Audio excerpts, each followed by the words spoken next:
So Todd, we're coming near the end of what's been a great couple of days. People may think to themselves, how do you make decisions how do you decide what kind of a lineup in terms of sessions and speakers and topics that we address during GAC? How do you come up with something like that? Well, I'd like to say it's all me, but it's really not, Jen.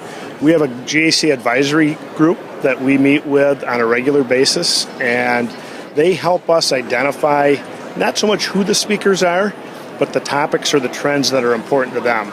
And a great example is if you would have looked at this GAC 4 or 5 years ago, it would have been political speaker after political speaker after political speaker. And over the last 3 or 4 years, we've had a mix of political speakers. And then today, we talked about marketing with Scott Stratton, and then we talked about millennials and how millennials are impacting advocacy and politics today. Completely different trends than what we've done in the past. And you talk about in years past, political speaker after political speaker after political speaker. We had a pretty big political speaker talking. We did.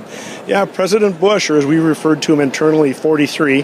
That was a pretty big get. I've been doing this a long time, and that was really exciting to be able to secure a former U.S. president for the first time ever at our Governmental Affairs Conference.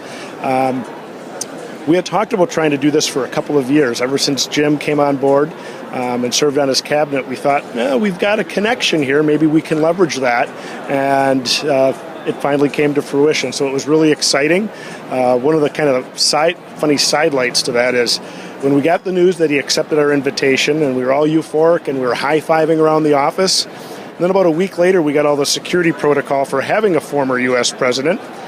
The excitement kind of waned a little bit. We had some logistical opportunities to get through over the course of the next several months in order to bring him here on site. Best part of that all is the reaction from our attendees. It has really fired up our audience, really created a buzz around our conference, and now they're going to take that energy and go hike the hill on behalf of our credit unions. So that's awesome. Some people may say, how do you top that next year?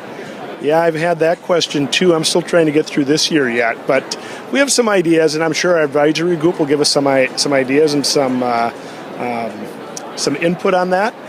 There are not a lot of former U.S. presidents that we can continue and fight, but I'm sure we'll find somebody really of high quality, and stay tuned. 5,000 plus credit union advocates is absolutely outstanding. Good or bad, I've been around this conference for quite a long time, and I can remember when we talked about getting 5,000 as our goal about 8 years ago, and to see it come to fruition on behalf of CUNA and the credit union industry is just fantastic. We're really proud of that, and let's go for 6 next year.